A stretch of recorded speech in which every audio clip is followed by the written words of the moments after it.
welcome to the Lovebird Lane podcast. I'm Julianne and I can be found as Lovebird Lane on Ravelry and Instagram. Thank you so much for joining me today. I'm so happy you could spend some time chatting about what I've been making this week. Here I am. I'm here again. It's a lovely sunny day. It's quite cold, however, especially in my house. As I've said before, the house seems to be quite well insulated, so it always stays a little bit cool when we've had a little bit of cool weather. But yes, I am here. I have been doing so many things this week. I am a little bit concerned about the possible runtime of this podcast, so I should probably make things snappy and not do too much blathering at the beginning here, because I often lose my way and have a little bit of a tangent at the beginning. So I figure I might just move on to what I have been making. I have finished a lot of things. Partially because I have kind of got a bee in my bonnet, because a few people have been sharing around the Instagrams that they are doing a whip down before the end of the year. And this is something that I have tried to do before.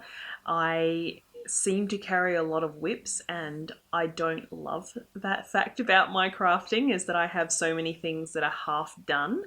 And I thought it might be good before the end of the year to try and get some of my whips done as well. So that is what I've kind of been working on, and I've finished a few things. I've created a couple of new things that you have not seen and were not current whips. So I'll talk about those too. And I've taken a little bit of a screen cap of all of my projects that are either in progress or in hibernation at the moment. And I'll pop that in when we talk about that a little bit more, probably after I've shown you what I have finished. So I guess I could probably get onto that right now. First up, it's the easiest thing to talk about, so I will go through it first, and that is a pair of socks. I finished my Goth kitty socks. So you have seen these before. They are just a very boring vanilla sock. They are essentially my Lovebird Lane, what do I call it? The vanilla socks a la Lovebird Lane, which you can find on Ravelry for free. So if you ever have any queries about how I knit my socks, just go and download that pattern. It will tell you everything that I do. However, I do need to update it because I have changed the needle size that I do work my socks in now. I do these on 2.25 millimeter needles instead of 2.5, which is what I was, I pretty much have always knit my socks on 2.5, but I was having lots of issues with my socks stretching out. I've talked about all of this before, so I do them now on 2.25 mil needles. And this is Knit Picks Felici in the Goth Kitty colourway, and I actually found out that I'm sock twinsies with Kristin of Vine. She is also currently knitting. I don't know whether she's finished them, but she was knitting a pair of socks in the Goth Kitty colourway as well. So, you know, a little bit starstruck as we're both making the same project at the same time. And I think, I haven't watched her most recent episode, but I believe she has purchased an adjustable dress form, and I think she's called it Edith, which is actually the name of my dress form. So all sorts of synchronicities there. But yeah, these are just my basic vanilla socks. I did the Fish Lips Kiss heel as I always do, and I just did the heel with the opposite end of the ball of yarn because so I can keep my stripe sequence in order. And as you can see, they are very much same because I like to have my self-striping socks match. So there we go, a pair of socks, my first finished object for today. This next one is pretty simple as well. You saw this last week, and it was the bag that I was knitting. Let's turn that around so you can't see the ugly garter stitch stripe where I changed from knit to purl. So yeah, this is in the Caron Pantone yarn that I showed off last week. And in case anyone's wondering, this was having my changeovers visible on the right side was actually a design choice that I made. And I thought it would be kind of like, you know, a mini fade to have that line visible. So that's why that is still there. I seamed up the bottom. So if you remember, there was a big hole in the bottom, and I just sort of did a bit of mattress stitch just to stitch that together. As I spoke about last week, I'm going to do another one of these bags in the other colorway this was the Peach Parfait, and the other selections, I'll turn it that way so you can see all the colors. The other one is the Strawberry Chill selection of colors. And that one I'm thinking I might do like a garter tab cast on. If you guys are probably, if you're shawl knitters, you're probably familiar with a garter tab cast on. So rather than having that massive big hole in the bottom, I'm thinking what I will do is just knit a however many, I can't think how many stitches it is now, but like I figured what I would do is I would cast on the number of stitches, because basically when you knit it, you have 4 like pieces. So you know, as I showed you last week, you can see the increases. So you've got 4 sections, 2 long sections, 2 short sections. So what I thought I would do is, in the pattern it tells you to put your stitch markers in those 4 spots.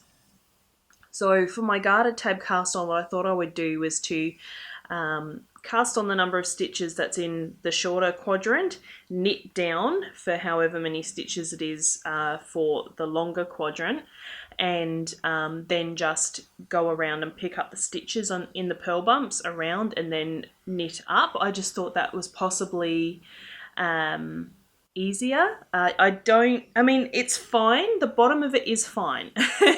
Let's just say that it's fine. It's kind of a little puckery on the ends because it is a rectangular hole that you're sewing together. So it's a little bit puckery on these 2 ends. And I'm just trying to avoid that in the second one and to have a little bit more of, whereas this almost creates a pouch shape because it's very sort of curved and it's flat on the bottom. I'm thinking of having that garter tab cast on and knitting up from that to have a little bit more of a base as such, even though these are very floppy, they aren't meant to stand up on their own. I just thought it might be better just have that little section in the bottom. It might make a little bit of a better base, possibly have a slightly larger surface area on the bottom as well. So that's my thoughts. I haven't cast it on yet. I think one thing that's stopping me from casting on is, so I'll turn this inside out. Now this used I had 3 skeins, I had 3 sets of yarn, which of course means that I would have, joins where I add the next ball of yarn. However, I was really disappointed as I was winding off my yarn that there was a lot of knots in the yarn itself. So within a colour, these are 20 gram, it's bulky weight. These are 20 gram balls, and I had at least,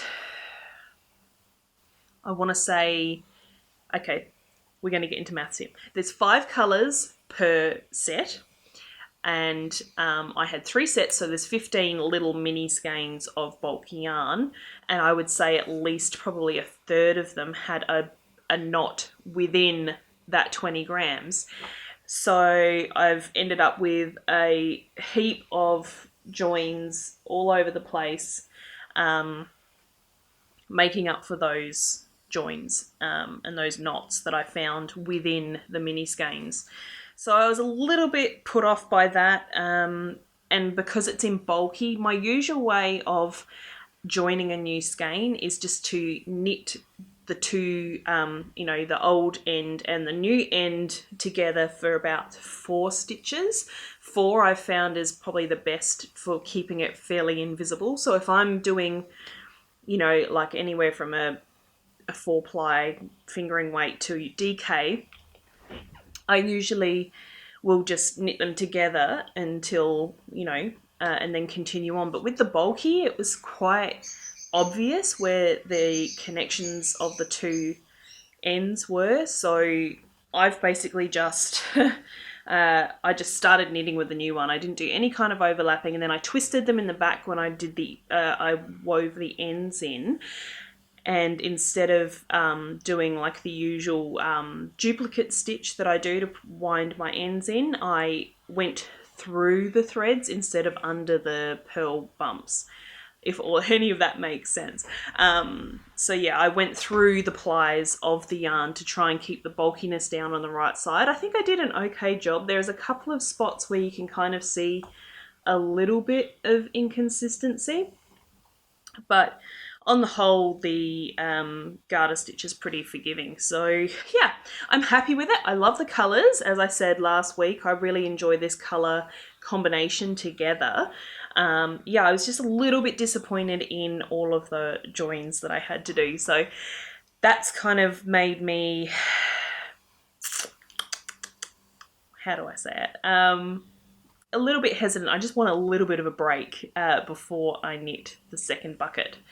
And also, I've still been thinking about what I want to do with those grey colours that I showed last week, the grey with the brown. I'm thinking I will do the madder sweater, because I feel like that is going to be far more wearable for me, but because I'm trying to do a little bit of a whip down, I'm not going to be working on that just at the moment.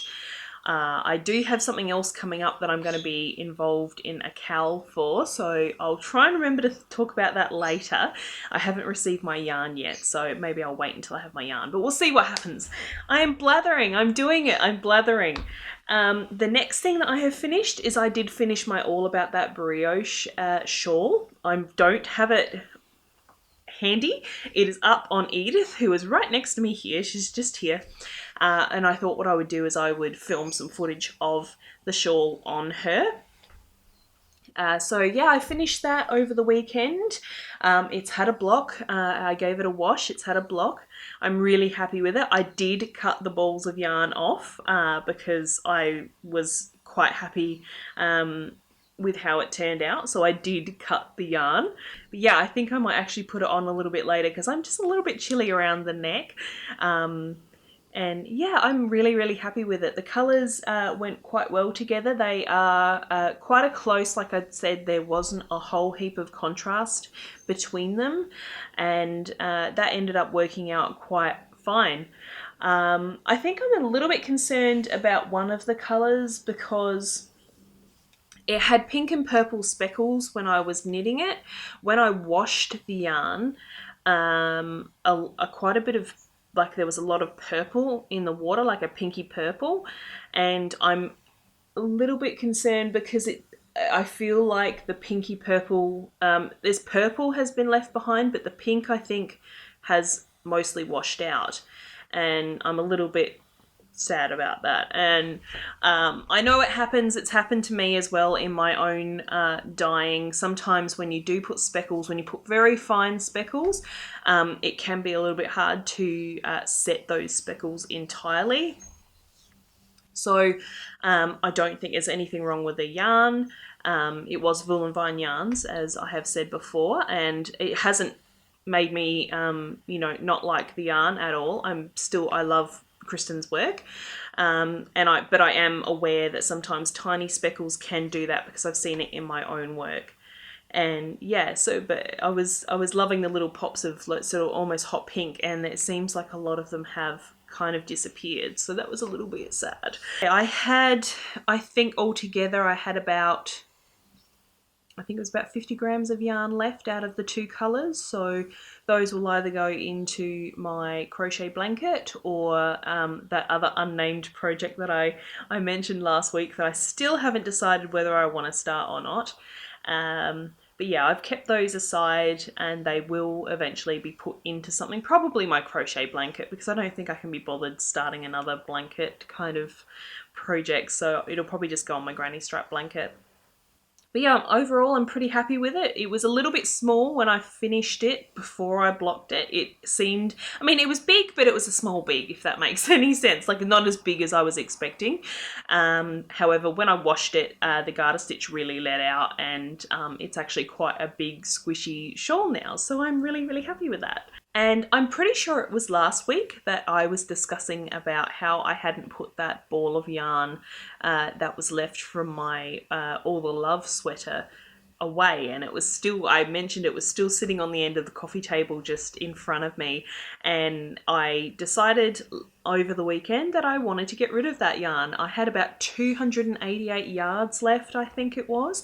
So I was looking up patterns and I came across a hat that is a pattern by Shannon Cook, and it's called Schwimmen, and I decided I was going to knit it. So I have it here. It has had a block, and this is that Bendigo tweed in the old rose that I used for my All the Love sweater. You'll recognise the colour, I'm sure. And this pattern said that it would use 225 yards, and I thought, oh, that's not bad. That's a pretty good amount of yarn out of that 288 gram ball, because I wanted to kind of get rid of it entirely. However, when I knit this and it's big, I'll put it on. I've actually worn it quite a bit. It's very slouchy. There's a lot of space in this hat. I actually really love it. The design is fantastic. I love this hat. Like I said, I've worn it multiple times. I went out walking yesterday and I was wearing it because it was a little chilly around the ears, and I have this thing, I really don't like having cold air in my ears, and that will play into the next thing that I'm going to show you as well. So I wore this out yesterday, kept my ears very toasty. By the time I got home, the sun had come out, so I was getting a little bit warm, but yeah, I really love this, but I didn't use anywhere near as much yarn as what was suggested. So I think I used around about 170 something yards, and it's not even like I used, my gauge was it's too small, so therefore I used less yarn or anything like that. Like, it's huge. Like, I don't know if you can quite tell, but there's a lot of slouch. And yeah, so it didn't actually use as much yarn as I was expecting it to use. So I was really happy with this pattern. I got it, I think I bought the whole, it's part of an ebook, like a small ebook. I think there's 3 patterns in it. I think one's a shawl, one's a hat, and I can't think what the third pattern was. But yeah, I had the book already, and because I didn't want to buy a new pattern, so I just went through what was in my library and came across this hat, and I'm really happy that I knit it. I actually kind of feel like I maybe want to knit some more out of this pattern, because I just love the slouchiness of it. I think I kind of look cute in it. bit of positivity, and yeah, so I'm really happy with this hat. It was a great pattern to knit. It was very quick. I think I did it in it was across 2 days, but altogether, I started in the afternoon and then I finished in the morning the next day. So, less than a day's knitting, really. If you sat down in the morning and, needed a present by that evening, you probably would be fine with this hat. So I'm really happy with it, and like I said, getting lots of wear, and I reckon this will be a really good hat for me to wear next winter, because we're coming into spring now, so I'm probably not going to need it a whole lot now. But yeah, I'm happy with it. It's pretty cute, and I used up some of my yarn, so that was a plus, and I might leave it on because now my head is nice and toasty. Yeah, so the next thing I can talk about, I will just grab it. I'm looking down because it's on the floor. I'll get it and I'll show you. Okay, so this is going to look a bit weird because it is in my bike helmet, and it is an ear muff for your bike helmet. So as I said just before, I don't like having cold air whipping through my ears, so on very windy, cold mornings when I'm taking the dog for a walk or something, I always try and cover my ears. And the thing I'd noticed the other day, I took my bike on a big ride down to our local BCF to get some more beading wire, and I was cycling into a headwind, and by the time I got there, because it was supposed to be a 15-minute ride, I think it probably took me, because I'm out of practice as well, I literally have not had a bike for 2 years. Well, I did, but I just never rode it. It took me about 20-25 minutes, I reckon, to ride there, because I'm unfit, and I had a headwind, and the headwind was whipping through my ears so badly that I had earaches by the time I got to BCF. And that's the thing, that my ears, your ears are probably the same, but my ears, I've had a history as a child of having a lot of ear infections, a lot of blocked ears. I can't even count the number of times I've had my ears syringed. So, yeah, I'm a little bit funny about my ears, and having the cold air whipping through always gives me an earache. So I came across, I was looking for, I had about 113 yards left, I think, of this yarn when I was looking for this pattern, and I used the filter on Ravelry to, filter for yardage, and I found this pattern, and it's just bike helmet ear warmers. So it's basically just a strip. It's like a headband, and that's just a rib, knit one, purl one rib, with these little pouches that basically have a hole either end, and they just go over the straps of your bike helmet. So the eagle-eyed of you will see when my little thing came in the side, that was a picture of me, because it's just a free pattern on Ravelry, and the main picture on there was of the lady's husband. So I thought, I'm not going to use that. I'm not going to use picture of her husband. I'll just use the picture of me wearing this the other day. So yeah, it was really quick, a really fun little project, and I still have some of this yarn left, and I've just put it away, and it can go into a de-stash of scraps or whatever to someone at a later date.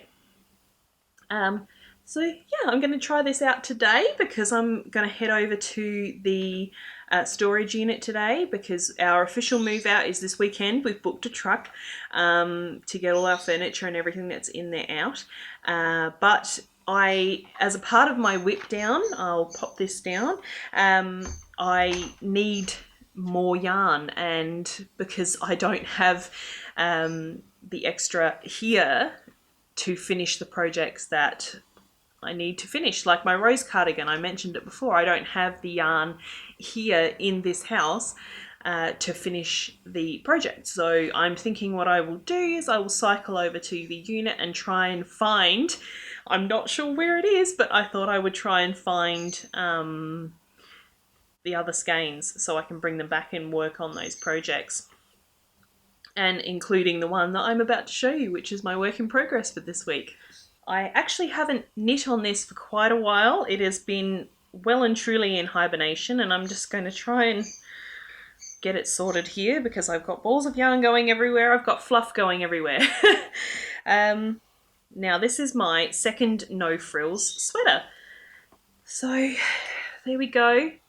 I put a couple of rounds on it last night while I was working. After I'd finished, what did I finish? I finished something last night. The socks. I finished the socks last night, so this got pulled out right at the end of the night, and I stuck a couple of rounds on it. So as I said, this is the No Frills sweater. It is being knit from my own hand-dyed yarn. This is my Fletcher colourway, which is this grey with black and brown speckles, and just undyed mohair, which is my fluff butt base, which at this point is discontinued. I don't know whether I'll have that back, but at this point it is discontinued. I have some personal stock for myself, so if you really needed something, I could do it for you, but on the whole, I'll be keeping it for myself for now. So where is my other ball? There we go. I am using the helical knitting method, which I have discussed before on this podcast. I have been asked to do my own tutorial on how to do the helical knitting, which I have literally just remembered looking at this project. So perhaps I will do that as well. I just need to find a way to rig up my camera so that I can film down in front of me. I don't know how I would do that, but I'll have to do some investigation. But the reason I need the yarn is because this is what one of my balls, that's all I've got left. So this one looks like a bit of yarn bath, but at least I've got some yardage there, whereas this one is pretty well just about done.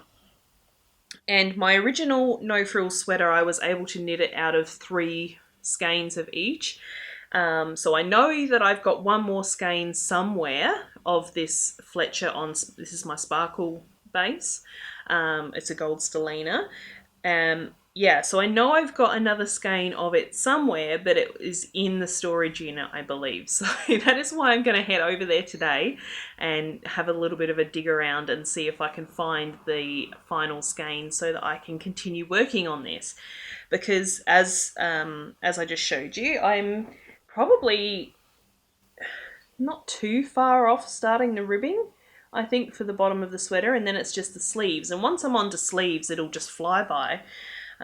Especially seeing I've discovered that I actually quite like magic loop now.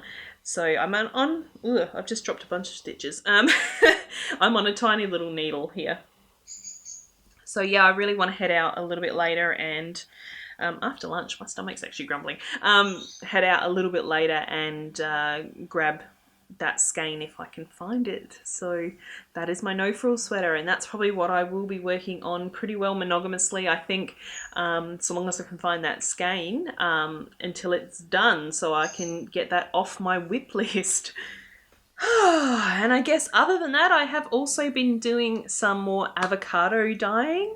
I created a new broth, a new dye bath yesterday. I have got mohair in my mouth. And this time I'm looking for a little bit more of a richer colour, so I used 7 avocados worth this time, so 14 half skins and 7 pits.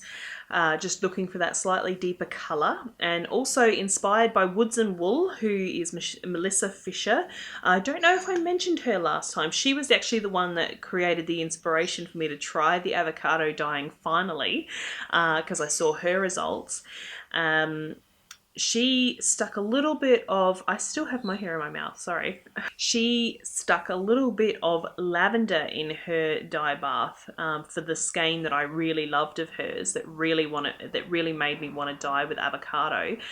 I didn't have any kind of lavender lying around, but then I remembered that I used to make lavender sachets and I had one of them in my drawer, so that was still quite pungent. It still had a lot of smell. So my kitchen actually this morning smells pretty amazing, just like lavender. It's surprising that I have this much pep and up and go right now, because I've got the calming lavender smell all through my kitchen. So yeah, I popped that in. I feel like it's possible from looking at Melissa's skeins that it did add a little bit more of the pinky hue that I was after to her skeins. So that's why I wanted to find that lavender and get that in there with my avocado this time. I think it has done the trick of being a little bit pink, but it's hard to tell because I simmered it for an hour this morning, and I had my lavender in there, and now it's just sitting on the stove cooling down. So I'm just going to leave it until it comes to close to room temperature, and then I'll wash it out and see how it goes. So I'm pretty excited to see how that's going to come out. I just did it on my my merino sock base because I had some skeins of that left over from the last order that I put in. And yeah, so that's still to be seen. I'm excited. The what do you call it? The anticipation is growing because I want to see how it turned out, especially with the higher level of avocado and the lavender in there. So we'll see how we go. I have also sort of fallen down another natural dyeing technique that I saw on Instagram today that was with black beans. So I'm sort of intrigued to give that a go too. But as for now, that's still for the future. And the final thing I think it's the final thing that I've been working on is I dug out my singles that I spun on my electric eel wheel nano. I mentioned them last week, that it was kind of in the naughty corner because they kept breaking on my Super Jumbo e-spinner. I've pulled them out and I've popped them onto my Traveller, Ashford Traveller spinning wheel, and I have been plying them since yesterday. I still have a little way to go because I stretched those singles very, very thin. So I think I'm going to get a fairly good amount of yardage, even including the wastage of all of the broken pieces that were on my super jumbo. I think I'm still going to get a fairly decent yardage out of it. So it's coming out very muted. It's actually coming out a lot more muted than I thought it would. And I'm really looking forward to seeing it wound off into a skein and see how the colours play overall, and see how it plumps up when I give it a wash. Because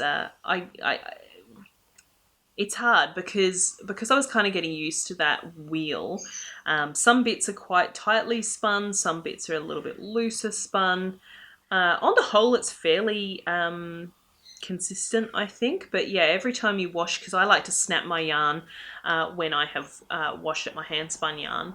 And I find that lets the fibres separate and plump up a little bit. So I'm really excited to see how that finishes up. And hopefully by now you will have seen a little video of it come up on the screen. But that's what I've been working on. So I guess I can move on to some other things. I got my yarn order this morning. It was pretty exciting. I got a massive box of 140 skeins of yarn, so I can start preparing for Christmas yarn. And I know there's a lot of people that are excited about the Christmas self-striping, so hang in there. I will be starting it very shortly, especially because my warping board will be coming home to me this weekend, so I'll have that available.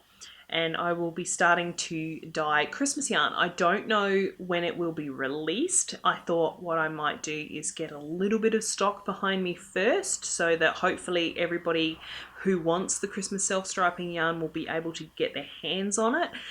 I will not be doing a pre-order this year. Last year I did a pre-order, and I found that it ended up being quite a bit of stress right at that pointy end of the year when things are happening and you've got social engagements and things like that, and trying to get that yarn dyed and out was a little bit stressful for me. So I'm not going to do that this year.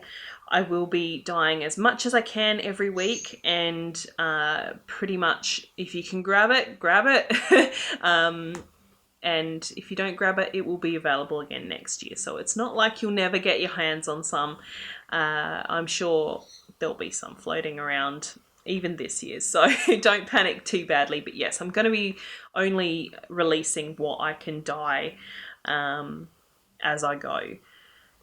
So that's Christmas yarn. I'm really excited to crack on with this year's colourway. I think it's going to be gorgeous. I'm totally going to be keeping a skein for myself.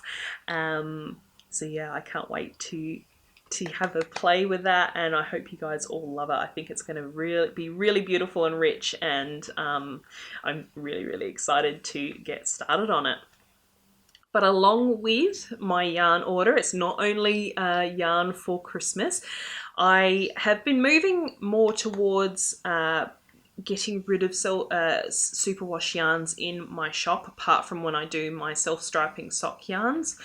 Obviously, because they're specifically for sock use. Superwash is going to be handy, so you can wash your socks, and also that little bit of nylon. But I have been wanting to move away from plastics and things like that. And superwash, you don't always know whether it's been coated with plastic to make it not felt, or whether it's been, the scales have been stripped off the yarn. Either way, it's a lot of processing. So I'm looking towards having more non-superwash yarns in my shop, having some hand spun yarn in my shop.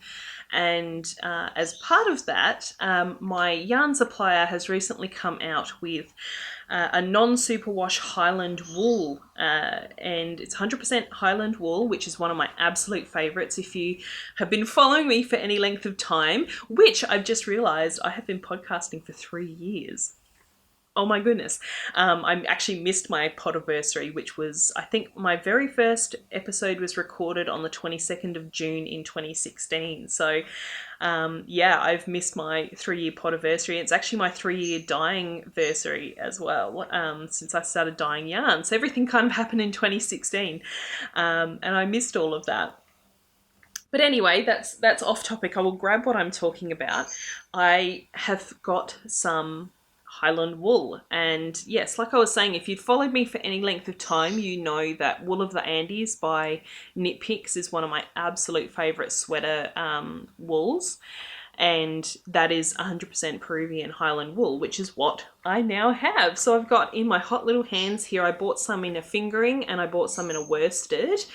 And when I dye these, I will probably be doing, you know, sweater quantities of each because it's a perfect sweater yarn.